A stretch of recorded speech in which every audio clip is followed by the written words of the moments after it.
Let's jump into this. My name is Dave Simon. I'm here with Amie Nunez, part of the corporate development team at Ensemble Performing Arts. I actually am a former music school owner. I owned a music school for 17 years in St. Louis, Missouri. And I'm also the host of a business growth podcast called Music Lessons and Marketing. And Amie, why don't I hand the mic over to you? Yeah, sure. My name is Amie Nunez. I joined the team with Ensemble a little ways back. I actually wanted to share with you guys that, again, like Dave mentioned, I'm on the corporate development team with him. I talk to studio owners all day long about their long-term plans for their businesses. Just to share a little personally, I actually sold my studio to Ensemble before joining the team. I know how personal this decision can be. I've seen firsthand how thoughtfully Ensemble approaches these transitions.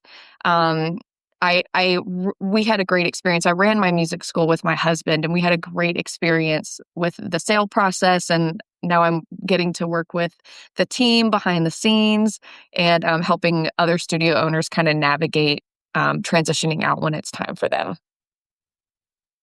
Yeah, that's well, and it's wild for me because I knew Amie as a music school owner, so I really got to see not only her journey as a seller, but then also becoming a part of our Yeah, team. now you get to talk to me every day. Right. So here's how today's going to work: is we're going to speak with our CEO, our founder, and our fearless leader and tech expert Jeff Homer. And, we're going to talk obviously a little bit about selling, what's involved with selling a music school, but we're also going to kind of get into um, things that you can do today to prepare for selling your music school and really what it means to have a seller's mindset, even if selling is something that's 20, 30, 40 years off, or maybe something that you don't think you'll ever do, that there are benefits to developing a seller's mindset today. It will benefit you today. And then we'll have a Q&A where you guys can ask questions directly to Jeff. But feel free, folks, to use the chat. And if Jeff or I say something that you really feel like it would be helpful to clarify during our conversation, don't hesitate to chime in. So a round of applause for Jeff Homer. Oh, and I should have had a sound effect in the replay Small version. violin, I think, is the More apropos. So, Jeff, thank you so much for being here. Jeff. I'm going to take off my ensemble hat and I'm going to put on my music school owner hat and hopefully, right. yeah, it's been a while since I've worn this hat. So, Jeff, just curious. It would be great if you could just start off by sharing with us kind of what started you on this journey, a little bit of your background and why you chose to get into the business of buying music schools as opposed to maybe some other businesses. Sure. Yeah. So thanks everybody for being here today. I'm really excited to be chatting with you. So I am almost certainly the least accomplished musician on this call, but nonetheless, I've been a lifelong student of music. So I grew up doing 10 or 11 years of piano lessons. I was in my high school and college choirs. When I lived in New York City, I took drum lessons for a few years. So I've always had the experience of being a student of music. And I like to joke that I started Ensemble by accident, but that's not actually that much of kidding around. Um, in 2018, I had just moved from New York City to Denver, and I had gone from working a Wall Street investment job where I was at work 95 hours a week to a Denver family office, and I had some time on my hands, and I was really fortunate at that time of my life to meet a music school owner based in Louisville, Colorado, which is a Denver suburb kind of on the edge of Boulder. And she is like most of the school owners that I have had the privilege of working with since then, in that she was a professional musician and an amazingly accomplished vocalist. She'd gone to Juilliard. She had a New York City classical singing career. She moved to Colorado with her husband and opened a private studio. But what she brought to the table was that incredible passion and care for students and their progress in the classroom. And what she was not that interested in was building a business around that. And that's where I saw a role for myself. I was like, yeah, I'm passionate about music. I get why this is really valuable and really important for the community. But I'm actually really interested in helping you to stand up, a CRM software and some digital marketing and getting payroll softwares in here and sort of the grittier parts of this operation. I was excited about the opportunity to take those tasks on for the benefit of the student, for the benefit of the teacher that worked in that studio. And once we built some systems and processes to address that solution once, it felt really easy and obvious to take on a new music school facing a similar challenge of being amazing at serving students in the classroom, but not having time or expertise or attention to invest in building a really great backend operation. And I viewed that as my role. And today, Ensemble continues to partner with really student focused and experience focused founders to help them build great businesses in support of that student experience. And Jeff, and first of all, I just want to say, you're underselling your musical skills. I heard you play piano once in a hotel lobby. You actually sounded really good. Now, nobody gave you any tips. I saw the tip jar out, but your playing was, Still haven't I made any heard you money, played so I'm really not I'm not a pro. Yeah. well, no, one of the great things about our team is many of us are musicians. We have multiple music school owners on the team. So it's nice. Having music school owners, and supporting the schools we own. Well, that was always my concern from the very beginning, was that I would be judged as kind of an outsider in this world, and I am. That's fair. So I worked really hard to build a team of really credible pros that our folks can look at our team and feel confident that someone there will see themselves in this. But you also bring something that I think is really valuable and I'm sure many people listening can relate to this. I had no business chops when I started my music school, and it was really something that was a source of stress for me. I felt like I was off sailing at sea and I had no idea how to sail my ship. And having somebody like you and other people on our team who have that business background brings something so valuable that I really wish I had. I mean, fortunately, we have access to knowledge, books, podcasts, and we can get that education. But it's nice having that nice mix of business professionals and then music educational professionals all working together. Yeah. Yeah, the important thing is just maintaining the right balance there. Is that, I mean, I'm pretty consistent that I generate $0 of revenue for the business. I don't teach, I don't serve students. And so, what I do has to be in support of our staff that's actually working with students, because that's who pays the bills. What, something I said at the beginning, and I couldn't help but notice you nodding your head, fortunately, in approval about the value of developing a seller's mindset sooner rather than later. I'm curious to hear what that means to you and how developing a seller's mindset today positively impacts life for the owner today and as well as for their future. Yeah. There's two things that I really appreciate about the way you frame that. One is, I come from a world where the culmination of the entrepreneurial journey is assumed to be a sale. That's sort of a natural progression of building a business. On day one, you're wearing every hat. If a hat is a job, you're wearing every hat on day one, and your job as you build the business is to hand those hats off to people that are going to take on those roles in really, in more specific ways. And ultimately, we celebrate, many of the business owners that do successfully exit their business, and you see, you know, LinkedIn influencers that say 3 times exited founder in their bio, and it's really celebrated in that world. And yet, in the performing arts, I often see that viewed negatively, like it might be perceived as selling out or sort of giving up on that dream. So I love the framing of that being a positive and kind of like a natural conclusion to a really great entrepreneurial journey, and a really big positive. The other thing I like about your framing, Dave, is I think when you start to think about the fact that the business will in the future, outlive your personal involvement in it, meaning that, you might put 50 years into the business, but if all goes well, the business can outlive you and can continue to serve the community. You start to think about building systems so that, um, they become kind of organizational core competencies as opposed to entrepreneurial core competencies. So not, like I don't personally have to do everything at Ensemble because we've built this great team. And I think that at the studio level, if we get to that place where it's like, hey, maybe I do actually want to be, home for dinner a couple nights a week, and I don't want my phone to ring, and I want my staff to be able to make decisions independently of me. There's even if like the ultimate goal is exit and being able to pass on a business that can run independently of the entrepreneur, the intermediate step is still really positive in terms of having more freedom and more capacity in the business, so that the owner can often spend more time on the business by building those systems and having that mindset about building competency and capability separate from the owner. Well, yeah, easier said than done, right? I mean, and I'm seeing it firsthand being a part of Ensemble, the rapid growth, the importance of systems are in terms of facilitating that growth.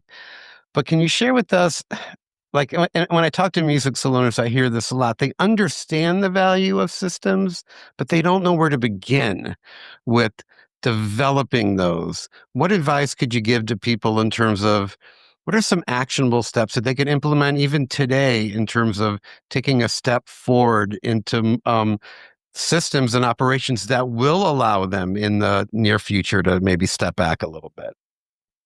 Yeah, I think one of the common pathways or places to start is, thinking about what are the high friction areas in your business. And I think a lot of times that takes place at the front desk, right? So there's a lot of customer interaction at the front desk, and it's actually kind of a negative experience for the customer if, they're talking to your front desk person and they're not able to get their issue resolved and say, oh, I have to call the owner, I need to get back to you, or I'm not able to make that. And so I think, really working on empowering, the folks that are on the front lines with customers to be able to make decisions and then review those decisions with you to be able to say, hey, I like what you did there. I didn't like what you did there. I'd prefer if we did it this way next time. But what you're doing there is you're getting back to the customer faster, but you're intercepting a whole volume of communication that would otherwise be coming to you as the owner to make decisions. And, as executives, we face decision fatigue, right? There's only so many good decisions we can make in a day. And, deciding whether we're, waiving, makeup policy, or, like those are things that like we should allow our front desk, I think, to, to try to drive, some of that decision making, report on what the decision was so that we can coach them to become, better better stewards of our vision for the business over time. But again, what we're doing is ultimately working to have more, um, more of those customer service issues resolved faster and closer to the customer with less owner involvement. And that's the sort of thing that we can build, a repeatable process around is, if that front desk person gets regular feedback on, hey, if it's under $150, just do it. Like you make the call, let me know what you decided. That can be really beneficial. And if it's over a certain amount, hey, I want to hear about it. And as you get more comfort working with that person in their decision making skills, you can sort of have more and more of that built up. And that's one example at the front desk, but that's sort of representative of how we look to build systems. And that might even be different from what you pictured as being a system, right? I'm not talking about a software tool. I'm talking about a repeatable process in our business that we can set up so that the business can function more independently of us. And that person can contribute their brain to our mission, as opposed to just sort of being like a phone, to call back to the owner and say, hey, what do I do? What do I do? What do I do? Yeah. If a music school was, say, lacking systems, maybe there was a good sized school and they wanted to scale it a little bit, but the systems were lacking, would you recommend that they focus more on marketing or systems? Like, is the lack of systems potentially ultimately a barrier to growth?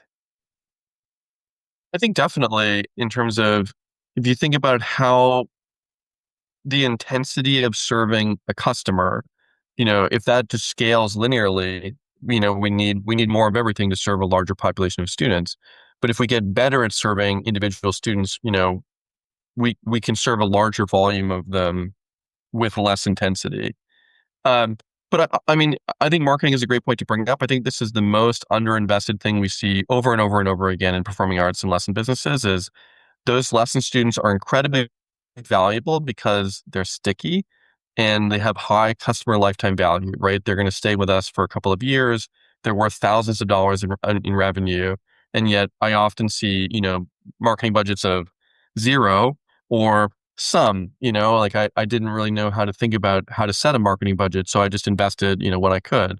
And almost always when we come into a new acquisition, the first thing we're doing is, stepping up marketing spend by 3 to 4x. And yes, we need to figure out how to serve those increasing students, but getting them is definitely the first thing I would do. Yeah. And I know Amy's not on camera right now, but she can, maybe chime in and let us know. I found for me, I never thought about selling my business until someone made me an offer. And instantly I felt unprepared, even though I was happy with the revenue, is that I wasn't running my music school with the seller's mindset. I wasn't even aware that I was building an asset. That in of itself was a mind blow. Like when he made me the offer, I'm like, wait, why would anyone want to buy this? And it just never occurred to me. But do you think there's like, do you feel that just psychologically or in terms of how a music school leader is running their business by thinking, okay, maybe someday I'm going to sell this thing, other than operations, are there any other benefits to having that seller's mindset sooner rather than later? Yeah. I mean, we'll talk about valuation in a few minutes, but one of the conclusions that we're going to draw from the exercise is that you actually, make a dollar of profit is worth more than a dollar in terms of a dollar of value, in terms of the asset value of the business.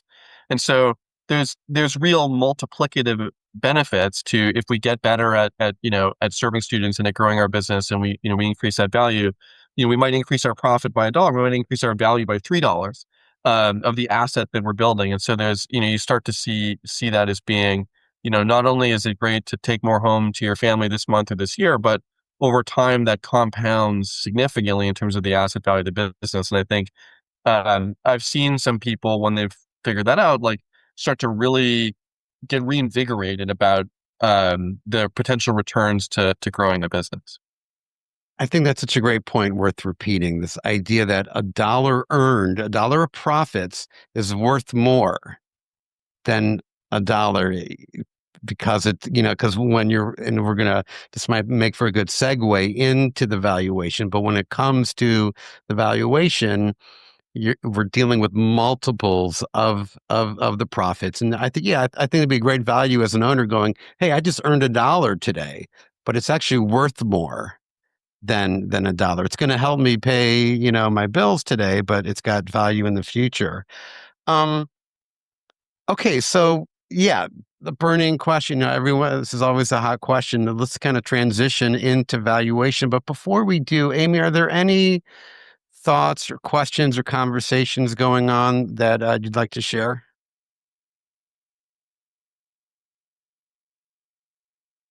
I'm She's hopping back on. back. I'm back. The only thing so far that I wanted to mention is that Jeff's Wi-Fi is a little sketchy. I didn't. I didn't want to tell Jeff because then I didn't want to become self. Jeff, your audio's Audio is fine. fine. You just froze for a moment. And so, Allegedly, we have a gig here, so who knows, up and down. Yeah, let's get into evaluation if that makes sense. I mean, I think that's generally what people are here to find out about. So let's give the people what they want. love it. Yeah. So, how does Ensemble evaluate a music school? Yeah. So I actually I'm going to use a visual aid for this section and this section only, just to be able to give a little bit more detail to what we're talking about.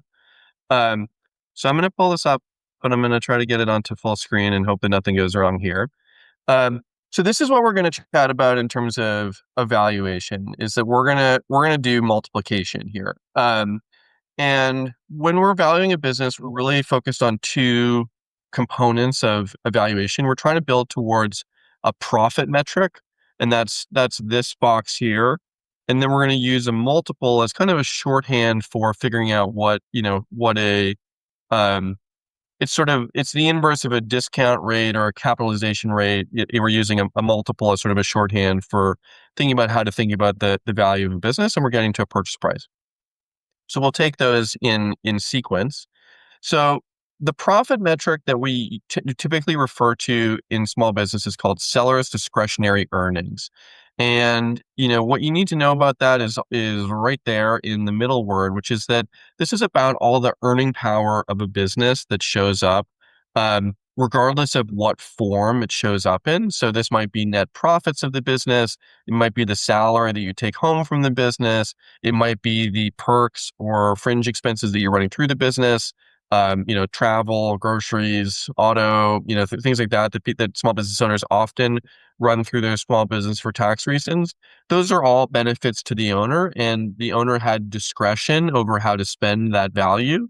And so that's what makes up seller's discretionary earnings. So my notes here on the screen are that this encompasses all the value earned by the business, even if it's spent on, again, discretionary items.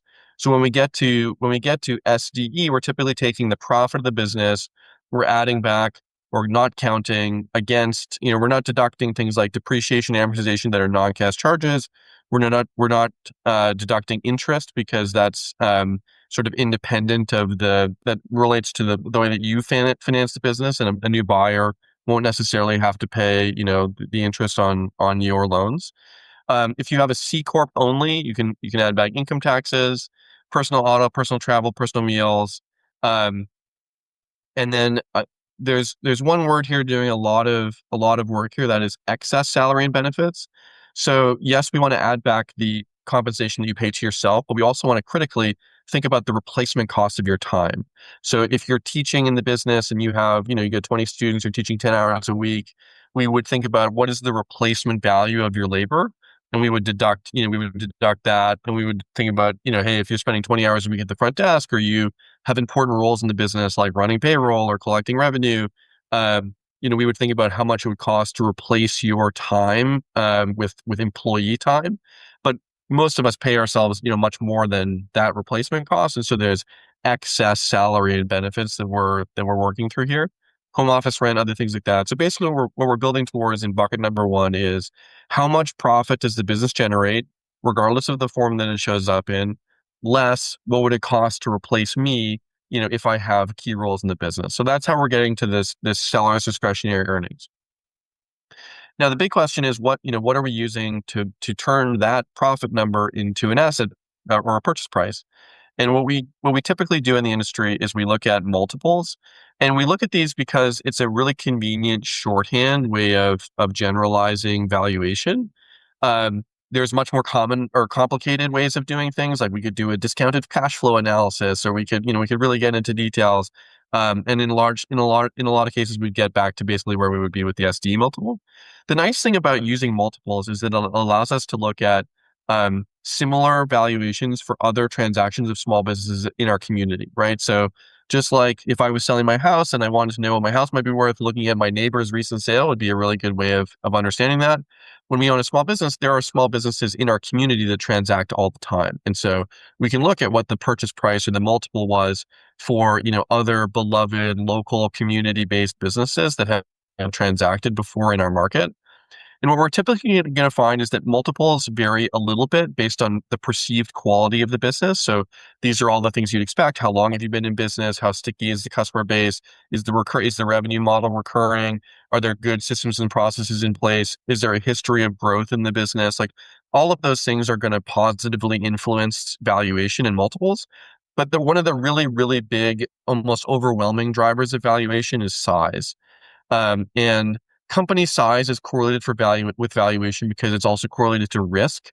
The larger a small business gets, the more employees it has, and therefore the more diversified it is away from any one of those people being really critical to the business. There are more customers, so there's more diversification.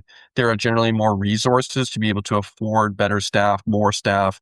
So as you go from a very small business or even like a solo studio to being, like a 30 teacher, 7-figure revenue studio, there's less risk in that business because the owner and any one of those employees is less involved in delivering any of those services. And so multiples tend to increase as you move along that spectrum. So we typically see, 2.5 to 3.5 being the range of valuations that we see for businesses doing, 100 to 500K of seller's discretionary earnings. So if your answer here was I have sellers discretionary earnings of $200,000 to choose a round number. We would say, great. The likely range of purchase prices for your business would be something in the range of $500,000 to $700,000. And that's going to, where you fall in that still reasonably wide range is going to be determined by some of these more nuanced and specific and qualitative factors like, the growth trajectory and the history of the business and the quality of the revenue and the systems and processes. As you get bigger, and we have seen studios that have, that have multiple millions of SDE at the asset level, you can sometimes see this high end of the range go up a little bit, maybe towards 4, sometimes even 4.5 in exceptional situations. But that's basically how we're approaching this. So this is a cash flow method of valuation. So we're using a profit metric and a multiple to get to a purchase price. There are alternate ways of doing valuation, such as an asset model, right? So someone might look at this and say, well, I just spent a whole bunch of money on new pianos for my business. Where is the value for that in this equation? And the answer is that it's sort of like if you had a taxi business, and you were trying to sell the taxi business, but you also had taxi cabs, like the actual vehicles. You can't sell those things separately, right? You need the taxi cabs to run the taxi business, or you won't have anything to drive anyone around it. Similarly, we need those pianos to generate the cash flow that's represented here. So the assets are included. Now, the reverse is also true. If for some reason the valuation that we got for our hypothetical taxi business was less than the value of the taxis themselves, then no problem. We would just use the asset valuation and we would sell those taxi cabs for whatever they're worth. That's what we take home. We just shut the business down. Kind of similarly, if it's very rare that the value of a studio would be less than the value of the assets, but if it was, you sell the assets and that's what it's worth. But the reverse is not true. That the assets are included in this valuation because they help to generate the cash flow, and they're separate and distinct ways of valuing a business. Cash flow method is almost always higher, and that's why we use it. But it includes thinking about the assets that are included in generating that cash flow.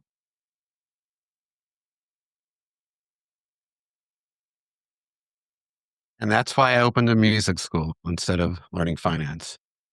That's and I know it's interesting, Jeff. When I was going through the valuation for my business, I really think my buyer was clearly had a level of financial literacy that I didn't, and I felt really overwhelmed by it. And I didn't. And unfortunately, I had a business mentor, but I'd have these conversations with my buyer, and then I'd run to my mentor and say, "What does this mean? What does this mean?" Um, so if I could go back in time, I would have devoted a little bit of more time to financial literacy. Now that I work for Ensemble, I realize it's very simple. It's just getting these basic concepts down. Um, so yeah, so thanks for sharing that. So to kind of summarize, the offer is a multiple of the seller's discretionary earnings. Yeah. And I have to assume for other buyers, they're doing so, like my buyer, that's what he did. I have to assume that's just kind of how it's done in the industry. I think the overwhelming majority of the time, if you're dealing with somebody that, that's approaching things from a financial perspective, this is the approach that they're going to take. Sometimes we see studios that get kind of turned over to a teacher or to a key employee, and kind of, they're done on a super friendly basis. And sometimes those are kind of small amounts of money, seller financed over a little while. Those are a little bit different. But if you're dealing with a financially oriented buyer, I think this is the approach you're likely to see 9 times out of 10. Okay, so walk us through the whole process. Let's say someone's interested in selling, they reach out to your fabulous corporate development team, Dave and Amie, and things are looking good. Or share with us, what does good look like? What is Ensemble looking for? And then share with us kind of what the whole selling and transition process would look like. Sure. Yeah. So there's really three criteria we use to make an evaluation of fit on our side. The first is just a quick screen for location. So we want to know that we're buying schools in places where we have a hope of someday having a cluster of schools. So I like to joke, we don't have a school in Dallas today, but we should have 20 someday. And so we're certainly open for business in Dallas, but in smaller towns where we might not be able to build a cluster that could be served with like a regional manager is a key part of our management infrastructure. So we're generally targeting top 40 metros, as well as their, suburbs and exurbs. So if you can drive if you can drive to Kansas, from Kansas City in a reasonable amount of time to, you know, Wichita, Kansas comes to mind, like, that can work. But so we're filtering for geographic fit. We're filtering for a qualitative fit, and this is where, Dave and Amy, you guys are on the front lines helping to make this assessment. But we're looking for studios that have a fun first approach to music education, that there are no stern, Eastern Europeans wrapping wrists with their knuckles with rulers if notes are misplayed. Um, and we're looking for an individualized approach to music education and a faculty that can support and deliver on that promise. And then finally, we have some financial criteria we're looking for, where generally we say that our minimum revenue threshold is about 650,000 of revenue. That's a helpful threshold in terms of most people know what their revenue is as opposed to their SDE. So we just say, hey, like if you're at least at this level, we think it's something that's likely to be something that we can consider. Um, Smaller studios are awesome, but they don't offer us the ability to get enough return on the time that it takes to really support those businesses. And so we're focused on larger businesses. I do know some folks that focus smaller than that, and so we have ability to help refer people to the right place if it's not a fit for us. But generally, those are the three things we're looking for. So it's geographic fit, qualitative and cultural fit, and financial fit. In terms of the process, just super briefly, I would say, you're starting with a conversation with Dave or Amy, like Dave mentioned, and then, if there's a desire to explore things for further, we generally put the valuation first because it's a way of being respectful of people's time and making sure that we know that we're in the right ballpark before we are coming out to visit or bothering, spending a lot of time, bothering you about more qualitative things. If the valuation is a fit, we'll present what's called a letter of intent, or LOI. It's a summary of the business terms of the offer. So there's a valuation, there's a cash at close number, and then there's some other terms about how we would think about the transaction and how we think about the transition plan and lots of those other key items. Um, Between the letter of intent and closing, usually takes about 6 to 8 weeks. And during that time, we talk to your landlord, or we execute a lease for the space. We build purchase contracts and do legal documents. And it's not the most glamorous or fun part of the process, but it's an important, step that we have to get through to get to closing. And then from closing onward, we're in this really exciting transition moment where, generally sellers enter into this process with a view of wanting to do something different with their time and with their energy. And, our goal from closing onwards is to get them onto that next step, whether that's just being like a master teacher in their studio, but handing off that administrative responsibility, whether it's exiting the business entirely to go on to, to other things, or to, relocate or retirement or another business interest. Like, it's really exciting to see those sellers get energized. And it's often equally exciting to see that number two person in the business who we're usually partnering with to kind of elevate them into a local leadership role to provide continuity and cultural continuity. It's usually really exciting to see them get energized and say, "Oh, I'm really in charge now, and I have, all these ideas and energy about how we can continue to do things really well." So I think those are the fun parts of the post closing and transition process, are getting the owner out to whatever they're excited about doing, and getting that number two who's newly bought into running the business, functioning as a true local leader. A two or maybe three-part question. What if I were to sell my school to you? Would you rebrand it to Ensemble? And would any of my, like, what kind of guarantees would my staff had? Would you come in with your own staff? Like, what does that look like? Sure. Yeah, and there's a couple of other questions in the chat here, so we'll get to Uh, those in just a sec. So, yeah, a really key part of our model is we don't rebrand our studios. So there are no ensemble schools that face the world. We're always doing business as whatever the owner, handed it over to us as. I think that's part of our commitment to be, to have a lot of continuity for students and to be respectful of their experience. I think I like to joke that no parent cares who I am, and genuinely they don't. They care about that local staff and the experience that they have walking in the front desk, and we want that to be very, very much the same post closing. So there are no under new management banners, and there are no there are a few obvious signs that things have turned over, and that's a point of pride for us. In terms of our relationship to staff, I mentioned a little bit about that key number two person, and we're often, partnering really closely with them to elevate them into a leadership role post-closing. I think that can be so exciting and so rewarding for those folks. And some of them have not only gone on to run their school, but become regional managers and taken corporate positions. So there's now this career path that's been available for them inside of Ensemble, which has been super exciting. Um, for this teaching staff, our goal is to be the best employer of teachers anywhere in the country. And so, we run a 401k program. We have health benefits available both for full-time teachers and for part-time teachers. They look different for full and part-time, obviously, but the health benefits are available for both. And so, we just look at those as being like, there are very few other professions where you can get a master's degree or a DMA and, work as a 1099 for $30 an hour. Like the professional musicians are underserved here. And so we try to be, again, we try to bring benefits and other things to the table that are commensurate with with what other people with master's degrees get in the professional world. So, And I will take Amy's camera being turned on as a subtle hint. yeah, It's her turn to yeah, we're share doing it. some My turn. questions. No, I did want to raise Jeremy in New York has a couple of questions for you, Jeff. The first is a really great question. He asked, well, he stated they're a business that's not brick and mortar. They only do in-home lessons. And is Yeah, their valuation the same with that yeah. model? Yeah, so the approach I would take is exactly the same. So we own 4 in-home lesson businesses, and we think they're great. Um, so we would definitely be interested in that, and we would value it the same way. So we would think about what is the SDE from generating the business, and where does it come from, and then we would apply kind of a similar multiple based on the range.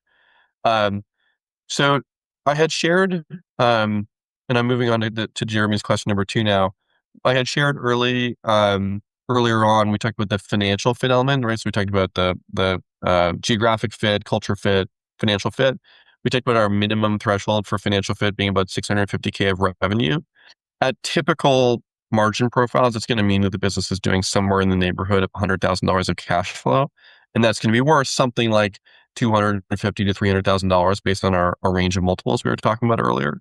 So generally, we're not doing deals smaller than about 250 or 300K of purchase price. And that's just sort of, working from revenue down to cash flow at likely multiples and then likely margin profiles and then likely multiples. So, the smallest checks we're cutting are 300K, but, we've paid multiple millions of dollars for a studio before, for big, successful, established schools. And I think it's awesome to be able to provide somebody who's served the community for 20, 30 years in that capacity with, a really nice, nest egg to walk away with for retirement.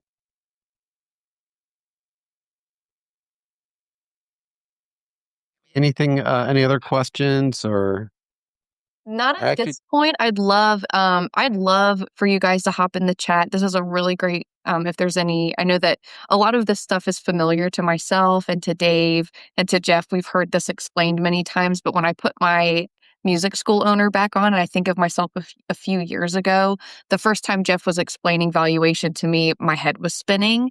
All of the multiples and all of the terminology that I wasn't, just like you, Dave. I was a musician first. And so all of the vocabulary that was being thrown at me about how valuation was done, I remember just feeling a little disoriented by all of the new concepts. So if you guys want some clarity on any of that, please let us know, because there are no dumb questions. Dave and I have asked the same questions to Jeff to get more clarity many, many times.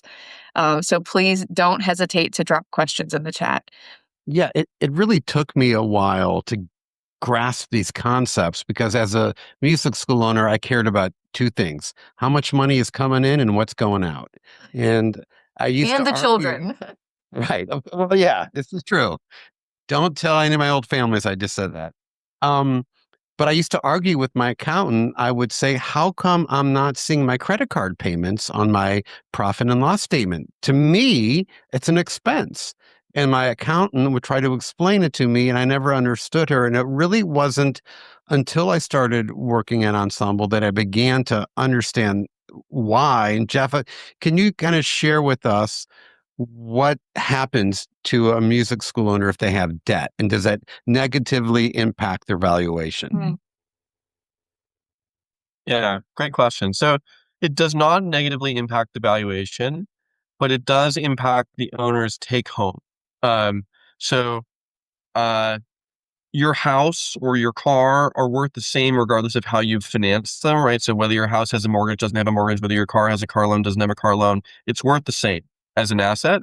However, when you go to sell those things, you need to pay off the debt before you can clear the rest of the cash. So your house, your house is worth $500,000. It's worth $500,000 no matter what.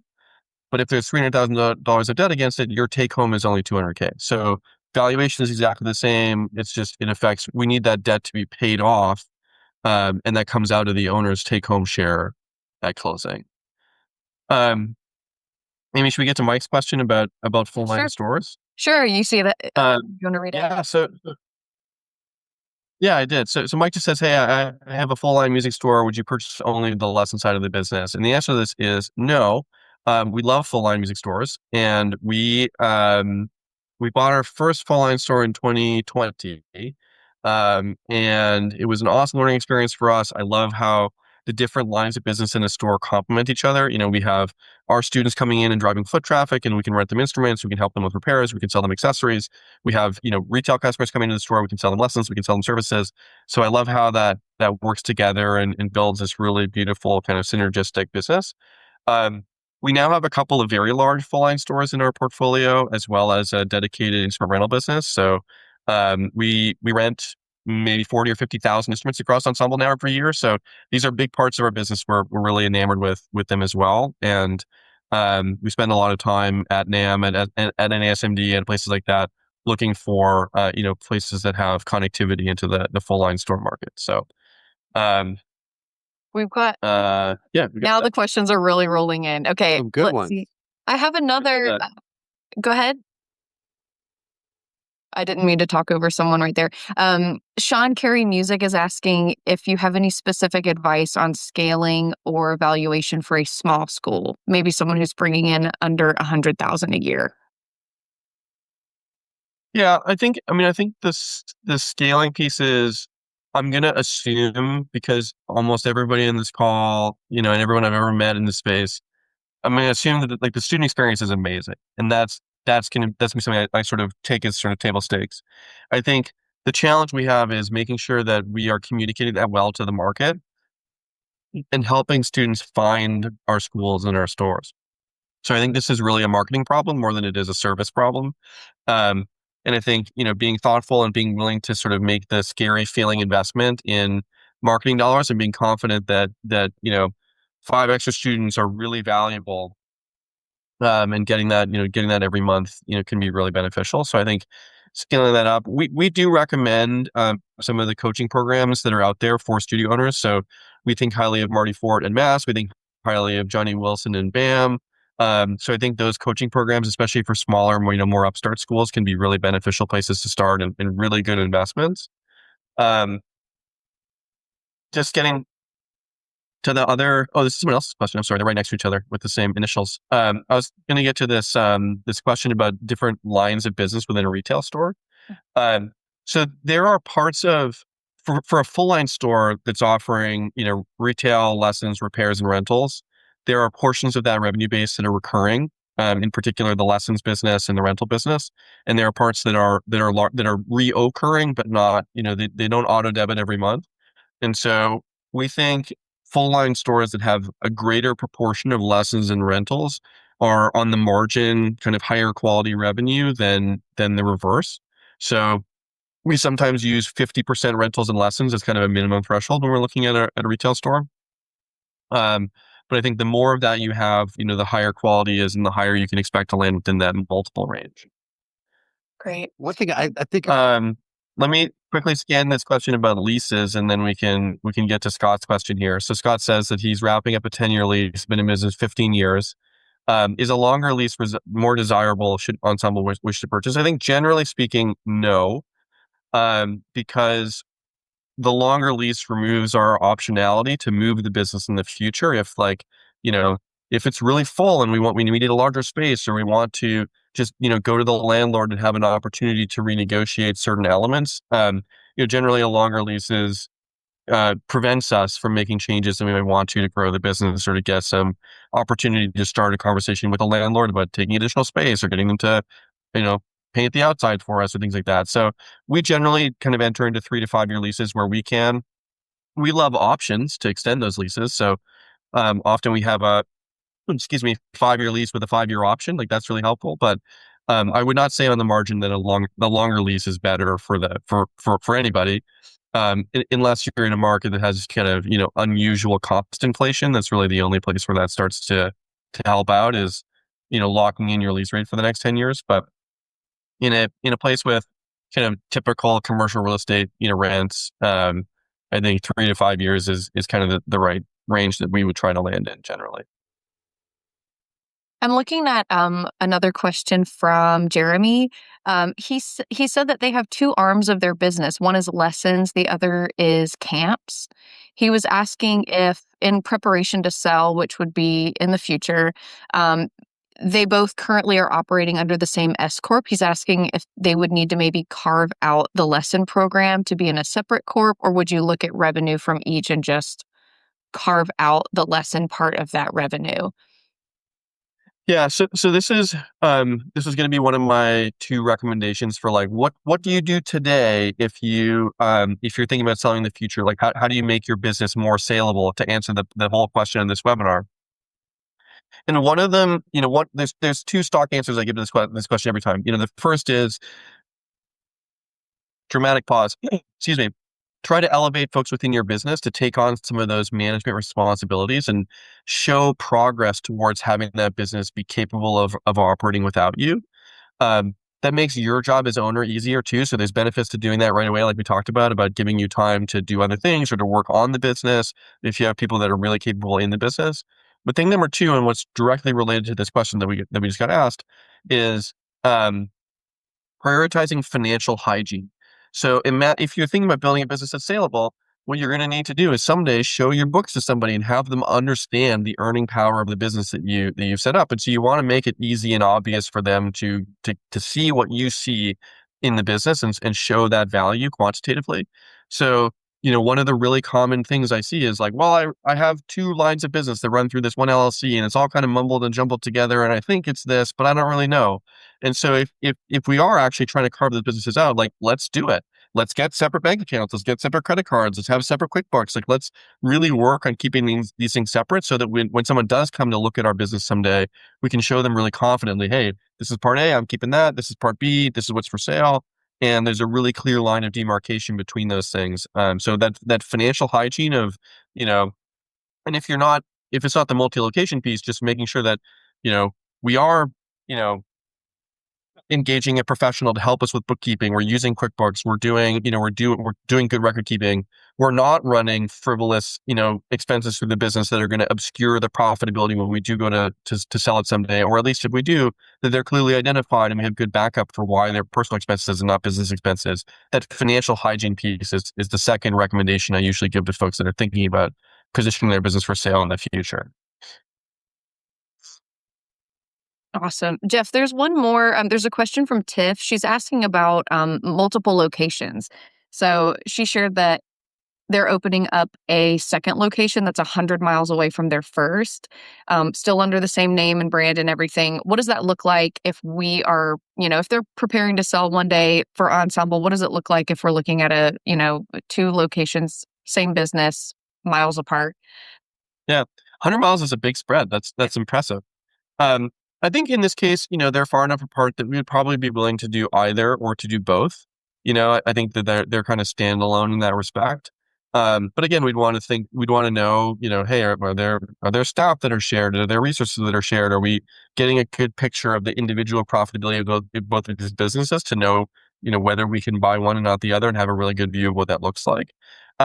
But in general, we love multi-location businesses because that's what gives us the potential to grow much larger. And some of the larger transactions that we've done have been for multi-location, schools and stores. So I see that as being a really great positive. I love that you've taken the initiative to scale your business. I mean, that's amazing to have built one location up successfully and to be, still really energized for the challenge of taking on a second one is awesome. So I would view that as a positive. And we could deal with either one separately or with both. And I think we have lots of experience doing both of those things. Jeff, is the threshold as far as if Ensemble is looking at a business, is the threshold different for a multi-location business? A little bit, yes. I mean, four locations doing 175,000 of revenue is, technically over 650, but isn't, is not likely to scale in the way that we want. So, I wouldn't say it's strictly 2 times 650 or something like that, but, yes, we would generally expect to see a larger business, a multi-location business meeting a higher threshold than a single location business.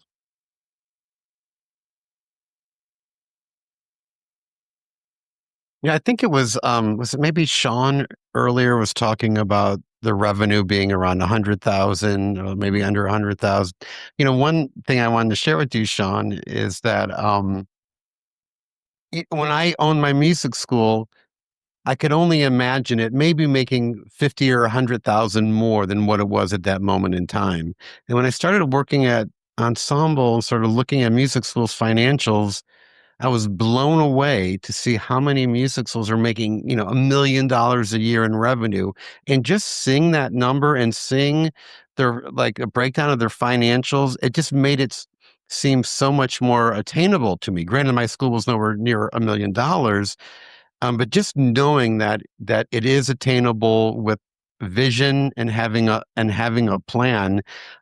Because the nice thing is that you're selling a service that any parent that has some extra money to spend on their child, at some point they're going to consider music lessons. So we're all selling a very high in demand service, and it's very and I know, let's say 100,000 to say 700,000 might seem like miles and miles away to in years away to get there, but it's very achievable. But it all just begins with belief in that it can be achieved.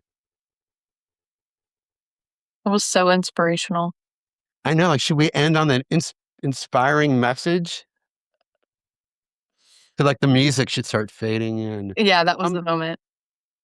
We had a I got question that come in scripted. from my girl Amy. Hold on, I'm going to read through her question quickly. She says, "Great information. I'm currently renting space out of a church, trying to get to a point of renting her own space. Is there anything you'd recommend as she heads that direction? They're limited at the church if they have their own space." She said she's in California and spaces are really expensive. I Yeah. was Amy. I was renting out of a church too. Yeah. Yeah. So yeah, this is in LA.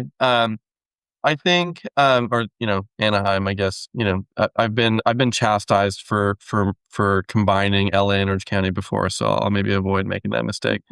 Um, but look, I think we often find a lot of success operating in what I call sort of non-main street retail locations. Um, so I don't think, especially for your first studio, that you need to be, in a class A retail location with super high foot traffic or super high visibility. I think one, our music studios make noise, and we're often not the most valuable, not the most desirable, neighbors for high end retail environments. But two, we also tend to be discoverable primarily online. We don't rely on a lot of walk in or walk by traffic to generate the students that come to our stores. And as a result, we've had a lot of success taking, spaces in like a light industrial complex where no one minds if we make noise, or like in the upstairs location of an office building where, we don't need that like first floor footprint. We can be sort of tucked away upstairs because people will find us. So I think there are ways to save, money on less expensive types of retail, light office or even light industrial kind of retail space, that are not main street high visibility, but being confident that we can drive traffic to it through digital channels, and not have to make a big investment in a lease as a form of marketing.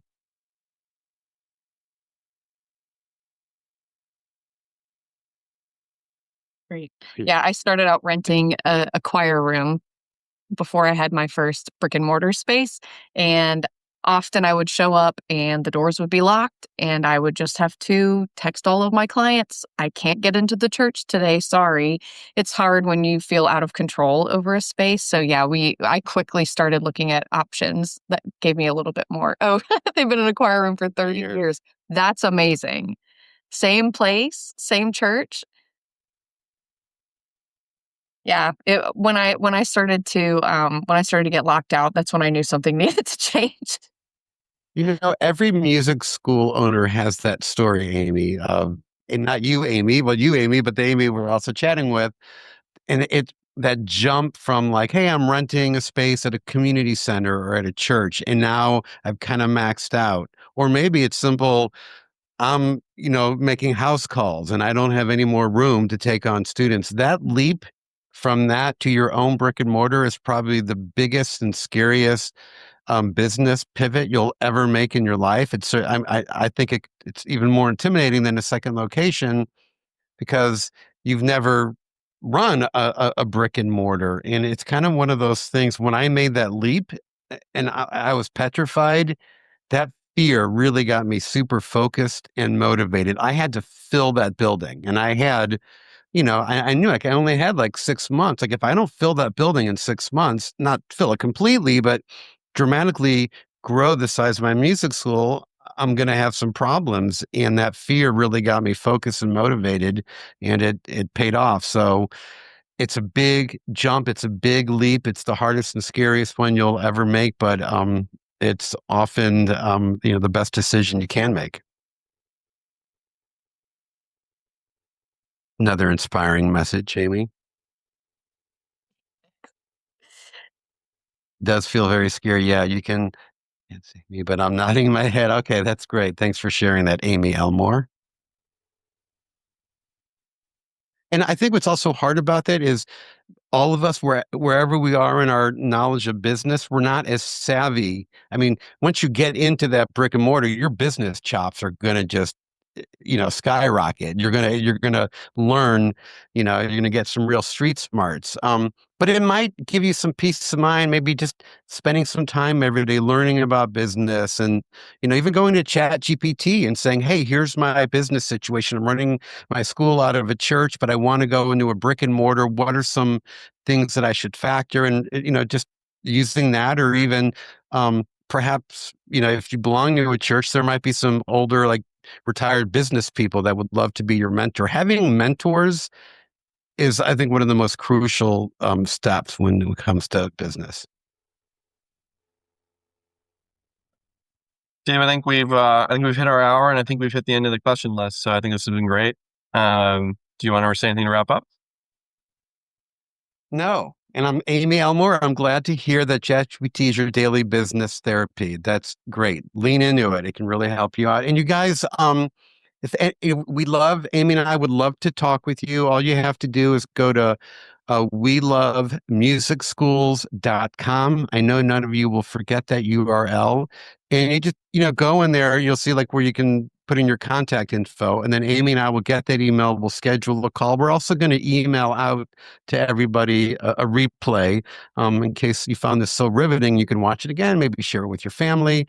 But in there, they'll have some, information in there how you can contact us. But look, even if you're not ready to sell, we'd love to talk with you, or maybe if you feel like, yeah, I want to sell, but I'm nowhere near that revenue threshold that Ensemble's looking at. We still want to talk to you. Love to get a dialogue going. And look, selling your business is a big, big decision. Like Amy was saying at the beginning, it's a scary decision. And, we're here to kind of support you through the whole process. All right, guys, thank you so much for being here today. And I hope I'm not the only one who appreciated the improvements in Jeff's video. Really, Agreed. Thanks, everyone. thank you.